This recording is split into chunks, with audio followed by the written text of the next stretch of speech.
Prakirawan cuaca BMKG Sultan Iskandar Muda kelas 1 Banda Aceh, Anang Herianto, memprediksi cuaca di Aceh secara umum cerah berawan dengan suhu di bulan Mei 33 derajat dan maksimum mencapai 36 derajat hingga puncak musim kemarau Juli dan Agustus mendatang.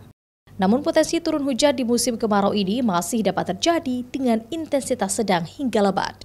Dalam 3 hari ke depan, hujan intensitas sedang dan lebat terjadi tidak merata seperti di Semulu, Singkil, Subulu Salam, Aceh Selatan, Aceh Tenggara, wilayah Tengah Aceh seperti Gayo Luwes dan Aceh Tengah. Sedangkan utara dan timur Aceh secara umum akan cerah berawan. Di Banda Aceh dan Aceh Besar juga Sabang cerah berawan, namun juga ada potensi hujan lokal dan tidak merata seperti wilayah pegunungan. Nah, untuk bulan Mei sendiri kita prediksikan seperti kita amati beberapa hari ke belakang itu sekitar 33 hingga maksimumnya 36 derajat Celcius untuk bulan Mei.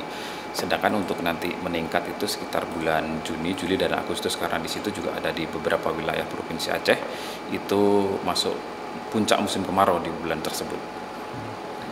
Suhunya bisa meningkat lagi?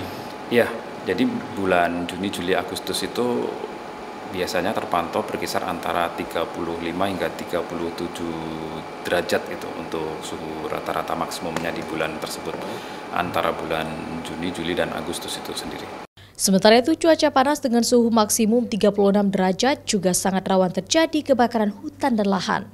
BMKG mencatat adanya titik panas di sejumlah wilayah yang mesti diwaspadai oleh masyarakat dengan menjaga kawasan hutan dan lahan dari kebakaran.